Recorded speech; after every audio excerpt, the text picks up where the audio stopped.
এই মুহূর্তে সুপ্রিম কোর্টের সবথেকে বড় আপডেট, সুপ্রিম কোর্টে যে মামলার রায় আগামী দিনে বেরোতে চলেছে বা বের হবে, কিছুক্ষণ আগে যে মামলাটির হিয়ারিং শেষ হয়েছে, বিএড ভার্সেস ডিএলএড মামলা।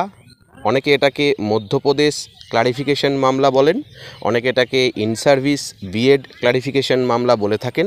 তো সেই মামলার শুনানি কিছুক্ষণ আগে শেষ হয়েছে। আজকে সেই বিএড ভার্সেস ডিএলএড যে মামলা বা ক্লারিফিকেশন যে মামলা, সেই মামলাটির সারসংক্ষেপ কী সেটা নিয়ে এই ভিডিওতে আমরা আলোচনা করব। তো কিছুক্ষণ আগেই যেটার হিয়ারিং শেষ হয়েছে, অর্ডার কপি কিন্তু এখনও আপলোড হয়নি, হয়তো হয়ে যাবে ভবিষ্যতে। এবং এই মামলাটি আজকে উঠেছিল জাস্টিস অনিরুদ্ধ বোস এবং জাস্টিস সুধাংশু ধুলিয়ার বেঞ্চে। ওনারা কি গুরুত্বপূর্ণ মত বা রায় দিয়েছেন বা আগামী দিনে কি হতে চলেছে সেটা নিয়ে এই ভিডিওতে আমরা আলোচনা করব। Dear viewers, welcome to my channel. আপনারা যারা আমার চ্যানেলে নতুন, অবশ্যই চ্যানেলটিকে সাবস্ক্রাইব করে পাশে থাকা বেল আইকনটা ক্লিক করে রাখবেন, যাতে এই ধরনের গুরুত্বপূর্ণ অথেন্টিক ভিডিও আপনাদের কাছে তাড়াতাড়ি পৌঁছে যায়। তো আজকে হিয়ারিং যেটুকু শুনে বোঝা গেছে, হয়তো অনেকেই আপনারা ইতিমধ্যেই সেই হিয়ারিং শুনেছেন বা জেনে গেছেন। তো আজকে যে হিয়ারিংটা শুনে যেটুকু বোঝা গেছে যে আমরা গত বছর অর্থাৎ 11ই আগস্ট 2023 বা 11/8/2023 মহামান্য সুপ্রিম কোর্টের তরফ থেকে যে রায়টা আমরা দেখেছিলাম যে প্রাইমারিতে বিএডরা কিন্তু আর যোগ্য নয়, প্রাইমারিতে বিএডদেরকে কিন্তু অবৈধ বলে ঘোষণা করা হয়েছিল মহামান্য সুপ্রিম কোর্টের তরফ থেকে। তো সেই যে রায় অর্থাৎ 11/8/2023 যে সুপ্রিম কোর্টের রায়, সেই রায়টার কিন্তু প্রসপেক্টিভ প্রভাব পড়বে এমনটা মনে করা হচ্ছে। অর্থাৎ এর পরবর্তীতে যারা বিএড চাকরিতে নিযুক্ত হয়েছেন বা শর্ত সাপেক্ষে নিযুক্ত হয়েছেন, তাদের অ্যাপয়েন্টমেন্ট লেটারে বা নোটিফিকেশনে যদি উল্লেখ থাকে, তাহলে তারা কিন্তু অযোগ্য বলে বিবেচিত হবেন। কিন্তু এর আগে যারা অলরেডি গেজেট অনুযায়ী বা নোটিফিকেশন অনুযায়ী রিক্রুট হয়েছে, তাদের ক্ষেত্রে কোনো এই রায়ের প্রভাব পড়বে না বলে মনে করা হচ্ছে। অর্থাৎ আরও স্পেসিফিকভাবে বলতে গেলে আমাদের পশ্চিমবঙ্গ রাজ্যের ক্ষেত্রে যে 2021 সালে 16,500 জন শিক্ষক নিয়োগ হয়েছিল 2020 নোটিফিকেশন অনুযায়ী, এবং এই 16,500 যে রিক্রুটমেন্ট, সেখানে প্রায় দেখা গেছে যে 5,000 থেকে 7,000 মতো বিএড ক্যান্ডিডেট তারা কিন্তু শিক্ষক হিসেবে নিযুক্ত হয়েছিলেন।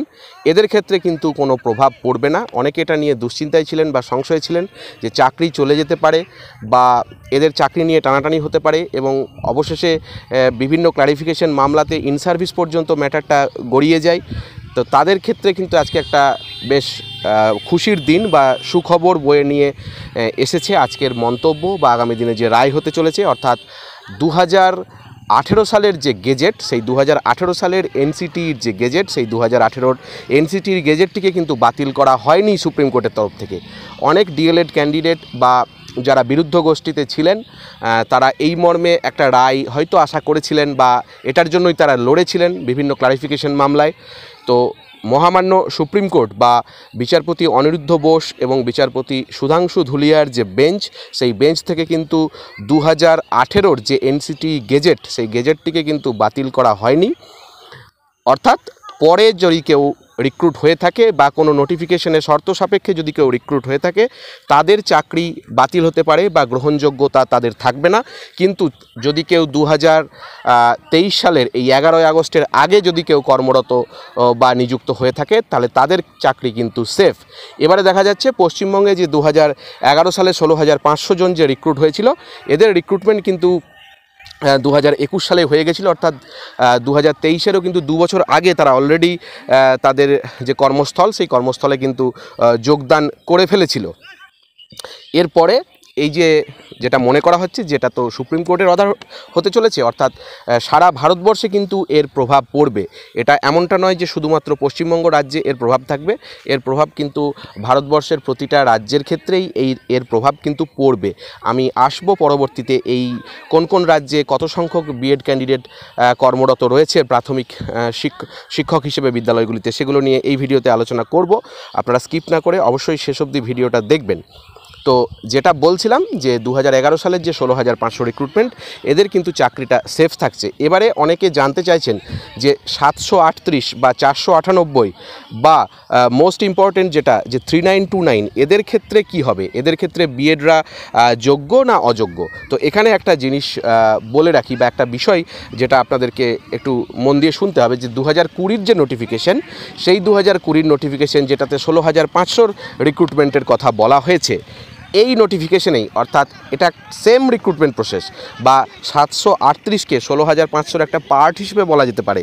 একইভাবে 498কেও 16,500 যে রিক্রুটমেন্ট প্রক্রিয়া 2020 যে নোটিফিকেশন, তার একটা পার্ট বলা যেতে পারে। সুতরাং 738 এই প্যানেলে যারা কর্মরত বিএড রয়েছেন, তাদের ক্ষেত্রে কিন্তু কোনো সমস্যা হবে না, তাদের চাকরি কিন্তু সেফ থাকছে। একইভাবে 498 যারা নিযুক্ত হয়েছেন বিএড শিক্ষক হিসেবে, তাদের চাকরিরও কিন্তু কোনো সমস্যা হবে না, তাদের চাকরি সেফ থাকছে। এবারে সবচেয়ে গুরুত্বপূর্ণ যেটা বিষয়, যে 3929 যেটা রয়েছে, এদের ক্ষেত্রেও যেটা অবজারভেশন বা যেটা মনে করা হচ্ছে আইনজীবী মহলের একটা অংশ থেকে, সেটা হচ্ছে যে এদের ক্ষেত্রেও কিন্তু বিএডরা নিযুক্তি দিতে হবে। এমনকি শুধু বিএড নয়, এক্ষেত্রে এই 3929 ক্ষেত্রে এনআইওএস যারা রয়েছে তাদেরও কিন্তু নিয়োগ দিতে হবে, যেহেতু এটা ওই 16,500 বা 2020 সালের যে নোটিফিকেশন, সেখানকার রিক্রুটমেন্ট প্রক্রিয়া। ভালো করে শুনে রাখুন, অনেকে এই প্রশ্নটা করেন। এই 3929 কিন্তু বিএড এবং এনআইওএস এই দুটোকেই সুযোগ দিতে হবে। এবার একটা গুরুত্বপূর্ণ বিষয় যেটা হচ্ছে সাবজেক্ট টু আউটকাম। এই সাবজেক্ট টু আউটকামের বিষয়টা একটু বলে রাখি। এই যে টার্মস অ্যান্ড কন্ডিশন, অর্থাৎ এই 11/8/2023 বা এর পরবর্তী সময়ে পশ্চিমবঙ্গ ছাড়া, পশ্চিমবঙ্গে হয়তো হয়নি, পশ্চিমবঙ্গ ছাড়া পশ্চিমবঙ্গর বাইরের অন্য যে রাজ্যগুলো রয়েছে, যেমন বিহার, ঝাড়খণ্ড, ছত্তিশগড়, উত্তরপ্রদেশ, এই সমস্ত যে রাজ্যগুলো বা যে কোনো রাজ্যে, রাজস্থান হোক, যে কোনো রাজ্যে যদি কোনো টার্মস অ্যান্ড কন্ডিশন দিয়ে নোটিফিকেশনে উল্লেখ করা থাকে যে সুপ্রিম কোর্টে যা রায় হবে বা আদালতে যে রায় হবে, সেই অনুযায়ী এদের ভাগ্য নির্ধারণ করবে। আমরা যেমনটা প্রাইমারি রিক্রুটমেন্ট ওয়েস্ট বেঙ্গলের ক্ষেত্রে দেখেছিলাম, যে 42,449 বা তার আগের রিক্রুটমেন্টে যেরকম একটা শর্ত সাপেক্ষে এদেরকে নিয়োগ করা হতো। তো এই রকম শর্ত সাপেক্ষে যাদেরকে নিয়োগ করা হয়েছে, তাদের কিন্তু এই চাকরিতে একটা সমস্যা আসতে চলেছে। অর্থাৎ এই যে সুপ্রিম কোর্টের যে আজকের যে নির্দেশিকা বা জাজরা যেটুকু বলেছেন, তার থেকে কিন্তু যেটা উঠে আসছে যে এই শর্ত সাপেক্ষে বা টার্মস অ্যান্ড কন্ডিশনে সাবজেক্ট টু আউটকাম যেটা, সেখানে কিন্তু যারা চাকরি পেয়েছে তাদের কিন্তু বিএড যারা রয়েছে তাদের কিন্তু চাকরি বাতিল হতে পারে। যদিও এই চাকরি বাতিলটা একটা খুব খারাপ বিষয়, তবুও এটা সুপ্রিম কোর্টের রায়, এটা তো মানতেই হবে। তো এক্ষেত্রে কিন্তু শুধু ডিএলএডরাই চাকরি পাবে। এবং এরকম কেস উদাহরণ হিসেবে বলতে গেলে ঝাড়খণ্ড, উত্তরপ্রদেশ যেটা বললাম এখানে রয়েছে। এবং এই যে 2018 সালের যে গেজেট, সেটাকে কিন্তু বাতিল করেনি, যেটা আগে বললাম। এক্ষেত্রে পশ্চিমবঙ্গের যে 16,500 এই রিক্রুটমেন্টে যে 5 থেকে 7,000 বিএড ক্যান্ডিডেট রয়েছে, এরা যেমন সেভ হলো, ঠিক একইভাবে এই 2018 যে এনসিটির গেজেট, সেই এনসিটির গেজেট থেকে কিন্তু উত্তরপ্রদেশে প্রায় 65,000-এরও বেশি সংখ্যক বিএড ক্যান্ডিডেট প্রাথমিক শিক্ষকতার চাকরিতে রয়েছেন। বিহারে প্রায় 40,000 মতো ক্যান্ডিডেট বিএড প্রার্থী, তারা কিন্তু প্রাথমিক চাকরিতে রয়েছেন। ছত্তিশগড়েও কিন্তু হাজার হাজার বিএড প্রার্থী চাকরিতে রয়েছেন। এদের চাকরি কিন্তু সেফ থেকে গেল, এটা বলার কিন্তু অপেক্ষা রাখে না। এবারে যেটা বললাম যে পশ্চিমবঙ্গ ছাড়াও অন্যান্য রাজ্যেও কিন্তু এই একই, যেহেতু এটা সুপ্রিম কোর্টের রায়দান, সেটা কিন্তু সব রাজ্যেই কিন্তু এর একই রকম প্রভাবটা পড়বে। এবারে পশ্চিমবঙ্গের যারা বিএড ক্যান্ডিডেট, যারা শিক্ষক হিসাবে যোগদান করেছে 16,500 রিক্রুটমেন্ট থেকে, এক্ষেত্রে এদেরকে ব্রিজ কোর্স করার বিষয়ে কিন্তু আজকে জাজেরা কিন্তু কোনো উচ্চবাচ্চা কিছু করেনি বা কোনো কথাই এ বিষয়ে বলা হয়নি। এবারে অর্ডার এলে সেটা বিস্তারিতভাবে জানা যাবে যে 16,500-তে যারা বিএড টিচার রয়েছে তাদের ব্রিজ কোর্সের ব্যাপারে কী ভাবছে। এবারে আমরা দেখেছি কি যে 16,500 যারা বিএড ক্যান্ডিডেট রয়েছে, এদের বিভিন্ন জেলায় বিভিন্ন রকম একটা বেতন দেওয়া হচ্ছে। কোনো জায়গায় 5,000 টাকা কম দেওয়া হয়েছিল জয়েনিংয়ের সময়, আবার কোনো জেলায় 5,000 টাকা করে বেশি দেওয়া হয়েছিল জয়েনিংয়ের সময়।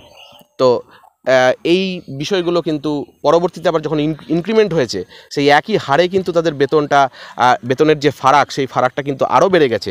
বর্তমানে সেই ফারাকটা 5,000 ছাড়িয়ে গেছে। তাই এই বিষয়টার হয়তো সমস্যার সমাধান হতে চলেছে। এবং যেহেতু কোনো রকম ব্রিজ কোর্সের কথা উল্লেখ করা হয়নি, এমনটাও হতে পারে যে এদের হয়তো ব্রিজ কোর্স করতে নাও হতে পারে, এমনটাও হতে পারে, কারণ সেই নোটিফিকেশন অনুযায়ী এরা কিন্তু প্রত্যেকেই ট্রেন্ড হিসেবে অ্যাপ্লাইটা করেছিল বা অ্যাপিয়ার হয়েছিল। এবারে অর্ডারে যদি কিছু বলে তো ভালো, অর্ডারে যদি কিছু করতে হবে না বলে সেটাও ভালো, কিন্তু যদি কিছুই না বলে সেটা একটা সমস্যার দিক হয়ে দাঁড়াবে। এবারে যেটা বললাম যে ক্ল্যারিফিকেশন মামলা এই ইন সার্ভিসদের দরজা পর্যন্ত গড়িয়ে যায়, ডিএলএডরা বারবার হাইকোর্ট, সুপ্রিম কোর্ট ইত্যাদি কেস কাছারির মাধ্যমে যে বিএডদের বিষয়টা নিয়ে, এবং আজকের দিনের দাঁড়িয়ে এটা একটা গুরুত্বপূর্ণ জাজমেন্ট। এরপরে দেখা যাক যে ডিএলএড যারা ক্যান্ডিডেট রয়েছে তারা পরবর্তী কোনো স্টেপ নেয় কি না। যদিও কোনো কাজ হবে বলে মনে হয় না, যাই হোক সেটা আদালতের বিচারাধীন বিষয়।